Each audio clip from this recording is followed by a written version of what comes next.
Good morning. I am Miriam Epskamp, the Director of Religious Education for this congregation, and I am delighted to be here this morning, kicking off a new church year. I was here in June, ending up the last church year, and now I've finished the circle by beginning a new one. We're going to start our time together with a story. It's the parable of the trees, and it's adapted from something written by John McKinley. In the forest, many trees combine their roots. They share soils. They take in air and light together. Roots bind and blend in a vast web of communal survival. Trees grow in families, ash and pine and oak and so on, and thousands of families spread out through the forest in varieties with common bark and leaves. Each family takes care of its own, the seedlings, the saplings, the old growth, holding and defending scarce earth among the rest. New trees grow up, feeding on the same soil, drinking from the same dark springs of ancient waters, and reaching with the same sorts of branches and leaves to the air and light above. Growth is constant, each after its own kind. One tree family is the sackcloth tree. They resemble a sort of sickly cypress. Their bark is thick and twisted and hard. Sackcloth trees force their roots through the hard pan of sedimentary clay to the scant trickles of water below. Their leaves are like needles to resist the harsh rays of the sun.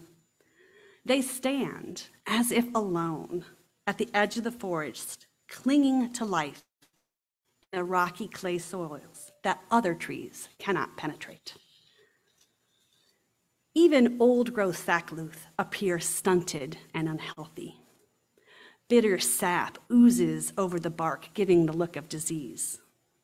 Their sap is like tar, since it's drawn from the acrid waters in the stagnant pools beneath the hard pan. Their bark is thorned to keep away the pesky birds. One day, an earthquake shattered the forest landscape. Many trees fell and others were uprooted. A new wadi opened alongside the sackcloth grove, just at the edge of their roots. Clean waters poured from collected rainwater upstream, and they called to the sackcloth tree. Now, this change posed a problem for the trees that had survived so long without fresh water. They had grown to need little, to conserve much, and so maintained a hold in the clay. It was a point of pride among the sackcloth that they alone could dwell in the waste places where other trees could not bear it. When their roots tasted the clean flow of water in the wadi, the older sackcloth immediately reacted by turning their roots away.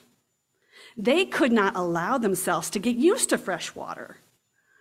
When, as they supposed, the stream ran dry again, what would they do?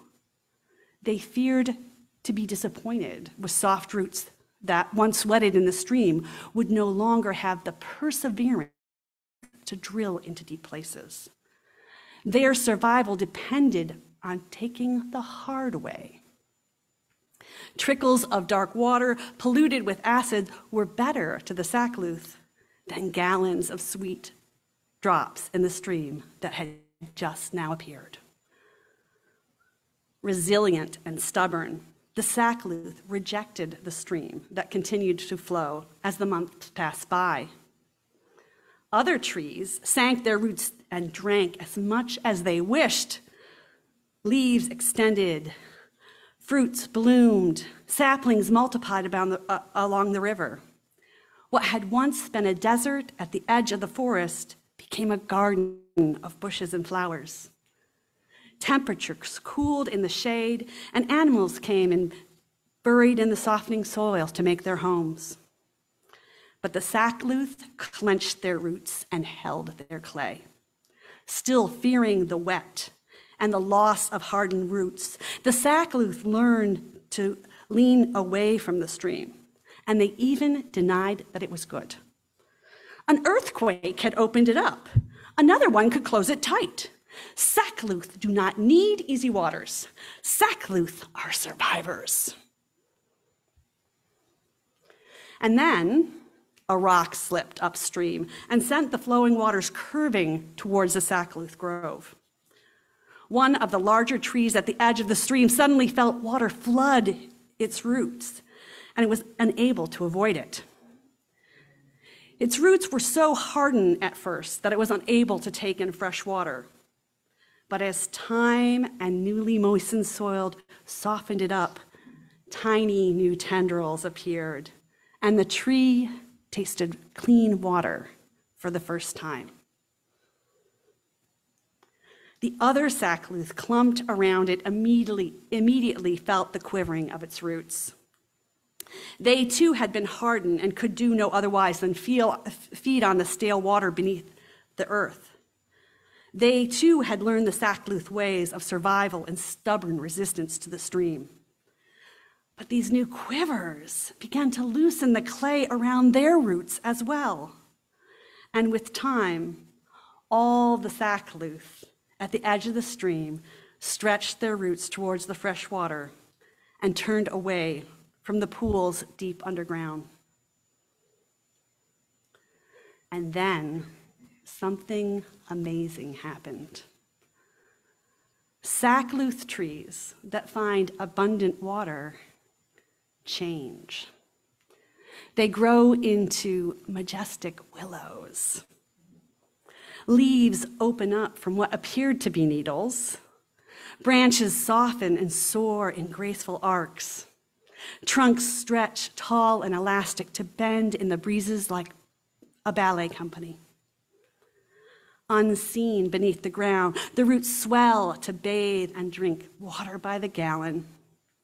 Their bark softens and lightens to silver. Their sap, no longer filled with acid, runs amber and sweet. Now, which is the true sackcloth? The one that is like the desert cypress, or the one that resembles the river willow? The stream was now posing a problem with two sides for the sackcloth grove. Sackcloth that had changed to willows were no longer siphoning acid from the deep pools with the other sackcloth. They did not help break through the hard pan. For the sackcloth that remained cypresses, the stream made life harder instead of better. But there was also difficulties for the sackcloth becoming willows. The hard, dry roots of the old growth trees tore at the soft roots of the willows near them. The bitter sap from the old sackcloth burned the willows when the wind made their branches sway into contact. The older sackcloth become willows were able to weather these scrapes. But the new young ones, who had only known the new ways, bled from their soft and thin bark when the old trees rubbed against them. For part of the sackcloth grove, clinging to clay, searching for deep pools with hardening roots and bark is one sort of survival.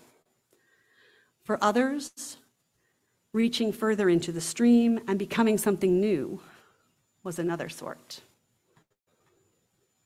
For the trees at the center of the grove, a decision had to be made. Would they remain hardened in clay sackcloth or willowy sackcloth in water? What was the way of life they wanted for themselves? Would they reach to fresh waters or retreat into dark pools?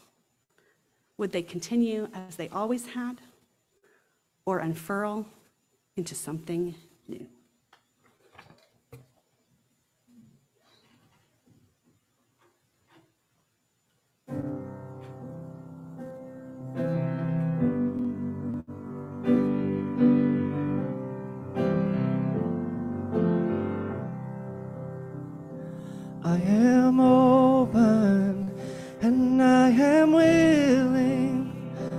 to be hopeless would seem so strange. It dishonors those who go before us. So lift me up to the light of change. There is hurting in my family. There is sorrow in my town. There is panic in the nation. There is wailing the whole world round. I am open and I am willing to be hopeless. It seems so strange. It dishonors those who go before us. To lift me up to the light of change. May the children see more clearly. May the elders be more wise. May the winds of change caress us, even though it burns our eyes. I am open, I am willing to be hopeless, which seems so strange. It dishonors those who go before us. So lift me up to the light of change. Give me a mighty oak to hold my confusion. Give me a desert to hold my fears. Give me a sunset to hold my wonder. Give me an ocean to hold my tears. I am open and I am willing to be hopeless. It seems so strange. It dishonors those who go before us. So lift me up to the light of change.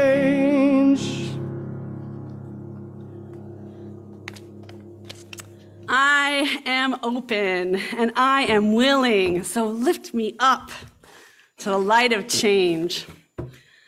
I like to think of myself as open and willing. I am not like a hardened sackcloth in clay. I am willing to try new things. I am willing to change and grow. How about you? Are you open and willing? Are you open and willing? I see some nodding. Are you willing to try some new things? Okay, let's just throw out this service. And it wasn't very good anyway. Chris is gonna hit us with some jazzy improv, and we're gonna spend the next 15 minutes doing interpretive movement and dance in place of the usual service. We're going to embody growth and change. Are you ready? Or are you rethinking this whole change things? Are you having second thoughts? Maybe this wasn't exactly what you had in mind. Maybe interpretive dance is a little bit out of your comfort zone? Just a tad. And therein lies the rub. The farther change takes us from the familiar, from what we're comfortable with, the more difficult it is to accept and adapt. Change is hard. We are creatures of habit. We often have difficulty incorporating new changes into our lives, no matter how beneficial we know they are for us. We tend to gravitate towards the things that make us feel secure and comfortable. Case in point, all those New Year's resolutions we make to eat better, exercise more, let go of unhealthy habits are mostly abandoned by Valentine's Day. We know we should change.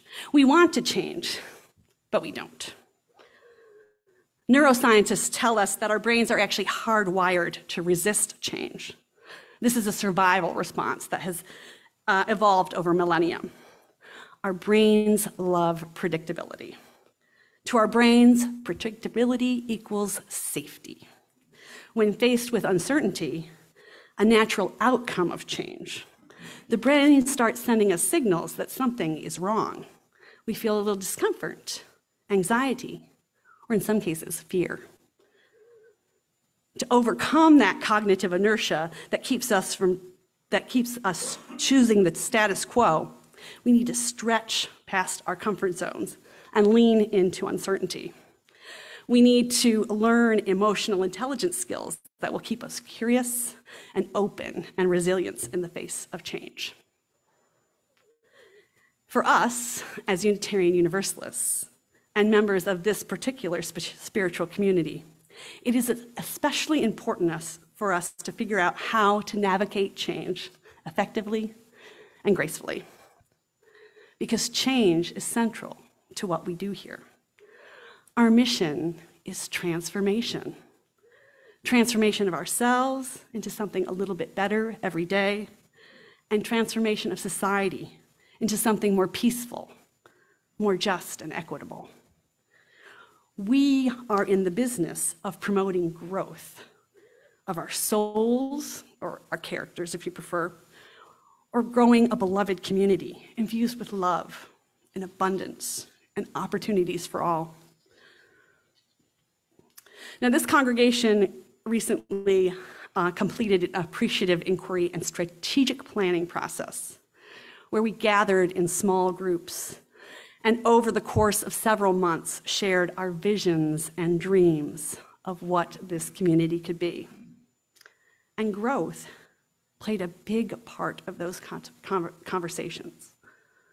We spoke of wanting to grow, not only in number, but in diversity and in influence, so we could become a force of eliminating and healing the injustice in this world.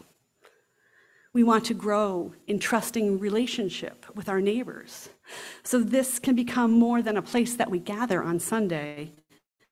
It can become a center for lifelong learning and support for a larger community. These are our dreams and our visions that came out of that process.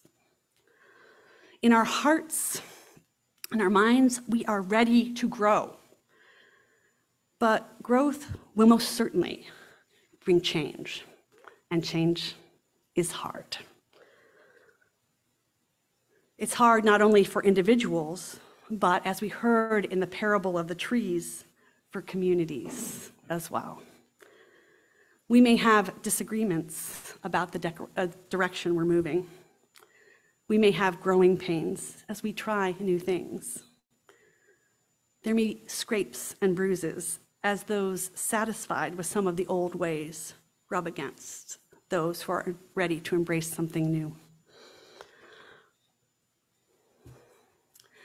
To help prepare us for the challenges ahead, Reverend G and the Sunday Services Committee have chosen growth as the focus of our spiritual exploration this year. And to guide our journey, just as we did with the parable of the trees, we are going to look to trees for inspiration. Trees are masters of growth and adaptation. Starting from a tiny seed, they use resources close at hand to grow to towering heights. In some cases, they can live for centuries, providing shelter and sustenance for thousands of other creatures. In the forest, they cooperate with each other, sharing nutrients at critical times to keep each other healthy. They even have ways of communicating with each other.